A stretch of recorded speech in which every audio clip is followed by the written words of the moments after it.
48 કલાક ભારેથી અતિભારે વરસાદની આગાહી સૌરાષ્ટ્રની સાથે દક્ષિણ ગુજરાતને પણ વરસાદ ગમરોળશે।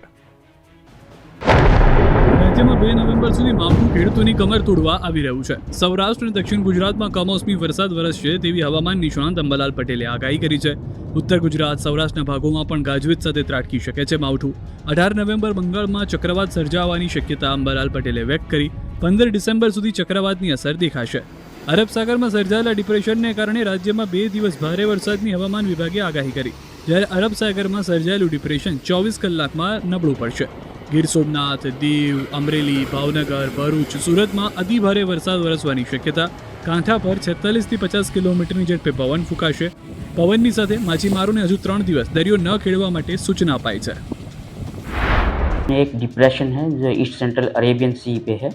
अभी फ़िलहाल जो 8:30 IST पे जो उसकी पोजीशन है वो करीब वेरावल से 300 किलोमीटर साउथ वेस्ट है और अभी वो ईस्ट सेंट्रल अरेबियन सी से होते हुए गुजरात कोस्ट की तरफ उसकी उम्मीद है थोड़ा आएगा और ग्रेजुअली वो वीकन होगा। इसके प्रभाव से जो रेनफॉल एक्टिविटी रखी गई है वो डे 1 में संभावना है कि सौराष्ट्र कच्छ में ऑरेंज अलर्ट के साथ वेरी हैवी रेन की संभावना है। ગુજરાતમાં માવઠાનો માર યથાવત છે, કેટલાક જિલ્લાઓમાં વરસ્યો વરસાદ। સૌરાષ્ટ્ર દક્ષિણ ગુજરાતના કેટલાક જિલ્લામાં વરસ્યો વરસાદ। પ્રવાસન સ્થળ દીવમાં ભારે પવન સાથે કમોસમી વરસાદ વરસ્યો, તો બીજી તરફ દરિયામાં ભારે કરંટ પણ જોવા મળ્યો। નાગવા બીચ પર ભારે પવન ફૂંકાયો અને દરિયામાં ઊંચા મોજા ઉછળતા જોવા મળ્યા, જેના કારણે પ્રવાસીઓ અને ધંધાર્થીઓને પરેશાની વધી છે। અમરેલીના રાજુલા જાફરાબાદ પંથકમાં પણ વરસાદ વરસ્યો। જાફરાબાદ, પીપાવાવ, રાજુલા સમગ્ર પંથકમાં અવિરત વરસાદને કારણે ખેડૂતો પરેશાન છે। ખરા સમયે જ વરસાદ થતાં ખેતી પાક નિષ્ફળ જવાની ભીતિ સેવાઈ રહી છે।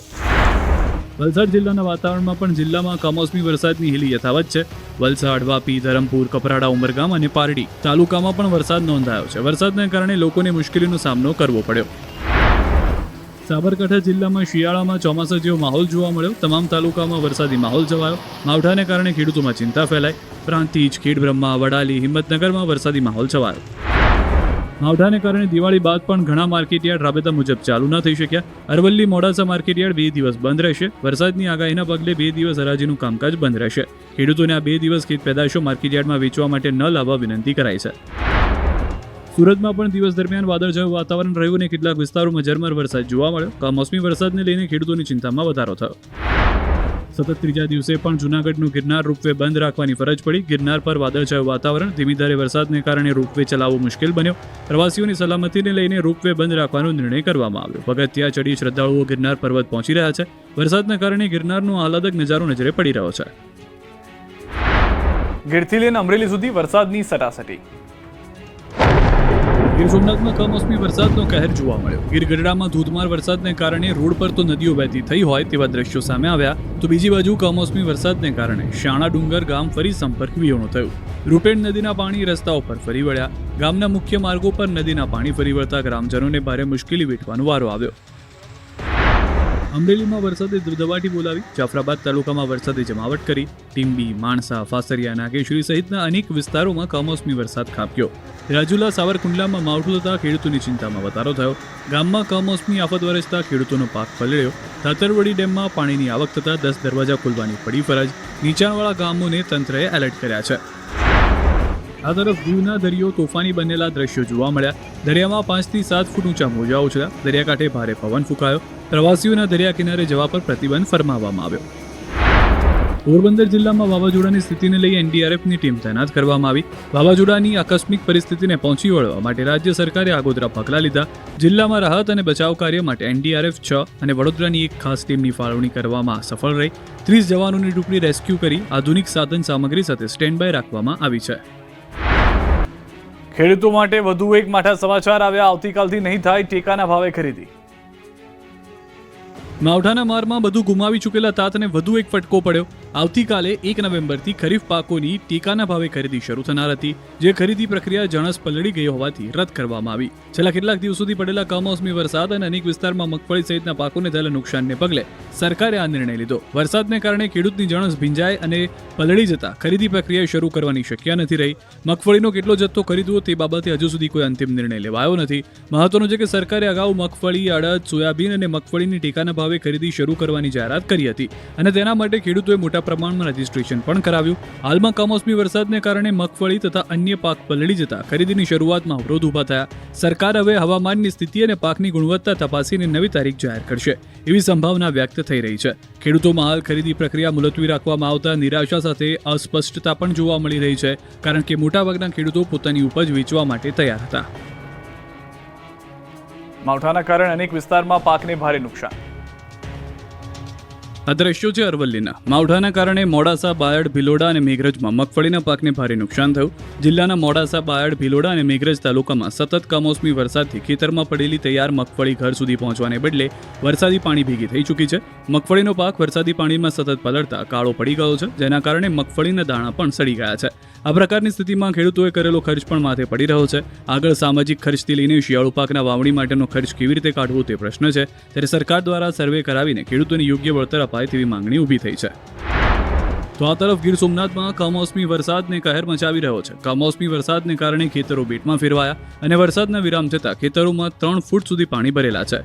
મગફળીના પાક સહિત પશુઓનો ઘાસચારો પણ નાશ પામ્યો છે. બીજી તરફ સર્વેને લઈ ખેડૂતોમાં નારાજગી જોવા મળી રહી છે. ગીર સોમનાથના ખેડૂતોના માથે વધુ એક આફત. ઘરમાં રાખેલી મગફળી પણ ઊંધા માથે જોવા મળી રહી છે. ખેતરમાં જે સારો બગડી ગયો છે બરોબર, અને ઘરમાં ભરીને જે રાખી છે માંડવી એ પણ અત્યારે ઉગવાની શરૂ થઈ ગઈ છે બરોબર. સંપૂર્ણ માલ ડેમેજ થઈ ગયો છે. તે કાયમ નામી ફેરિયાની પર લેપ મેલીએ પંખા રાખીએ તોય હજી ડેમેજ થતું નથી ને અત્યારે માંડવી આવ સંપૂર્ણ ડેમેજ થઈ ગઈ. માવઠાથી ખેતરમાં માંડ બચાવેલી માંડવી ઘરમાં પણ સુરક્ષિત નથી. ઘરમાં રાખેલી મગફળીને બચાવવા ખેડૂતોએ દેશી નુસ્ખા અજમાવ્યા.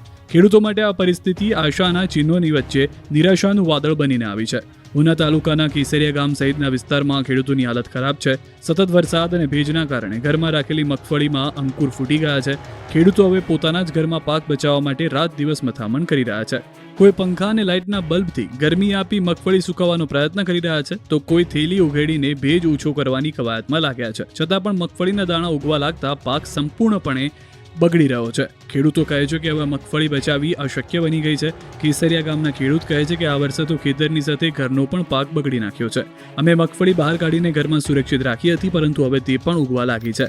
મોંમાં આવેલો કોળિયો છીનવાઈ ગયો છે અને હવે તો આખી થાળી જ ખાલી થઈ ગઈ છે. વર્ષભરની મહેનત પાણીમાં પલળી ગઈ છે અને ખેડૂતોને રાતા પાણીએ રોવાનો વારો આવ્યો છે. વરસાદના કારણે ખેડૂતોની માઠી બેઠી. જેતપુર અને સાબરકાંઠાના ખેડૂતોની સહાયની માંગ. અત્યારે સોયાબીનનો પાક હાવ નાશ પામી ગયો છે. ત્યારબાદ મગફળી છે, બધું અત્યારે પાથરા ઉપડે છે. માથે વરસાદ જ એટલો પડી ચૂક્યો છે કે અત્યારે કાંઈ થઈ શકે તેમ જ નથી. તે તો સરકારશ્રીને એટલી વિનંતી કે ધિરાણ મારું માફ કરે. આ સર્વે ખેડૂત લોકોને અને આમાં નવું આવે તો કોઈ જ ખેડૂત કરી શકે એમ નથી. આ બે દ્રશ્યો અલગ અલગ જિલ્લાના છે, પણ તેમની સ્થિતિ એક જ છે. કારતકમાં પડેલા માવઠાને કારણે ખેડૂતોના મોઢામાં આવેલો કોળિયો ઝૂંટવાઈ ગયો. જેતપુર, ધોરાજી, ઉપલેટાના ખેડૂતોના મગફળી, જુવારના પાક વરસાદના હવાલે થઈ ગયા, તો પશુઓ માટેનો ઘાસચારો પણ વરસાદે ખેતાન કરી નાખ્યો. સોયાબીનનો પાક પલળી જતા ફૂગ અને સડો આવી ગયો. મોંઘા ભાવનું બિયારણ, મોંઘું ખાતર, મોંઘી દવાનો ખર્ચ ખેડૂતોને માથે પડ્યો. માવઠામાં હાથે પગે લઈ ગયેલા ખેડૂતો હવે સરકાર ઝડપી સર્વે કરી સહાય કરે તેવી માંગ કરી રહ્યા છે. તો આવી જ સ્થિતિ ઉત્તર ગુજરાતના ખેડૂતોની છે. સાબરકાંઠા જિલ્લામાં કમોસમી વરસાદને કારણે ખેડૂતોને ભારે નુકસાન થયું. ખેડૂતોએ ડાંગર, સોયાબીન, મગફળી સહિત શાકભાજીનું વાવેતર કર્યું, પરંતુ જિલ્લામાં પડેલા કમોસમી વરસાદને કારણે તૈયાર પાક પર પાણી ફરી વળ્યું, જેને કારણે ખેડૂતો